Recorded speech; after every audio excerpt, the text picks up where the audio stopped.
యేసుక్రీస్తు నామంలో మీ అందరికీ నా హృదయపూర్వక వందనాలు శుభములు తెలియజేస్తున్నాను. ప్రియమైన దేవుని బిడ్డలారా, ఈ రోజు దేవుని యొక్క వాక్యాన్ని మనం జ్ఞాపకం చేసుకుందాం.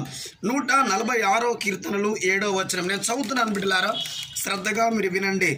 బాధపరచబడు వారికి ఆయన న్యాయము తీర్చును, ఆకలి కొనిన వారికి ఆహారం దయచేను, యెహోవా బంధింపబడిన వారిని విడుదల చేయను.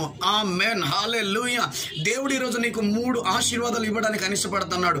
ఒకటి న్యాయం తీర్చే దేవుడుగా, ఇంకోటి ఆకలి తీర్చే దేవుడుగా, ఇంకోటి నీకు విడుదలనిచ్చే దేవుడుగా నేను తను కనపరచుకోబోతున్నాడు. ఆమేన్, హల్లెలూయా. ప్రియమైన దేవుని బిడ్డలారా, ఇక్కడ మొదటి లైన్ గా మనం గమనించుకుంటే బాధపరచబడే వారికి ఆయన న్యాయం తీరుస్తాడు. ఆమేన్. ఉదయం లేచింది మొదలుకొని రాత్రి పడుకునేంత వరకు భయంకరమైన సమస్యలతో బిడ్డలారా, ఇవన్నీ సొంత స్నేహితులు కూడా చెప్పుకోలేని సమస్యలు, నీ సొంత తల్లి కూడా చెప్పుకోలేని సమస్యలతో బాధపడుతున్నావేమో, ఎక్కడ పోయినా నీకు న్యాయం జరగట్లేదేమో. కానీ ప్రియమైన దేవుని బిడ్డ, ఇక దేవుడు నీకు న్యాయం తీరుస్తానని మాట్లాడుతున్నాడు. నువ్వు గనుక నీ బాధని మనుషులు కాకుండా దేవుని గనుక నువ్వు చెప్పుకుంటే ఖచ్చితంగా ఈ రోజు నువ్వు విడుదల చూడబోతున్నావు.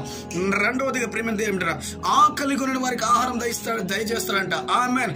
మంత్లీ ఏ రకం గడుస్తుందోనేమో అని రేషన్ కోసం, కూరగాయల కోసం, మంత్లీ యొక్క మెటీరియల్ కోసం నువ్వు బాధపడుతున్నావేమో, కానీ ఏలియా దేవుడుగా తను కనపరచుకోబోతున్నాడు. ఆకాశ పక్షులు పోషించిన దేవుడు నిన్ను కూడా పోషిస్తానని మాట్లాడుతున్నాడు. ఆమేన్, హల్లెలూయా.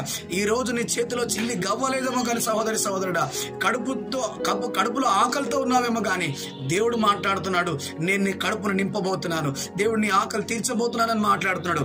మూడవదిగా ప్రేమ దేవుడు, బంధింపబడిన వారికి విడుదల. ఆమేన్. నువ్వు ఏ కోణంలో బంధింపబడినావో, ఏ సాతాను చేత బంధింపబడినావో, మాంత్రికుల చేత, చేతబడి శక్తుల చేత, క్షుద్ర బాణవంతుల చేత ఎక్కడైతే నువ్వు బంధింపబడినావో, ఈ రోజు బంధింపబడిన నిన్ను విడుదల చేయబోతున్నాడు.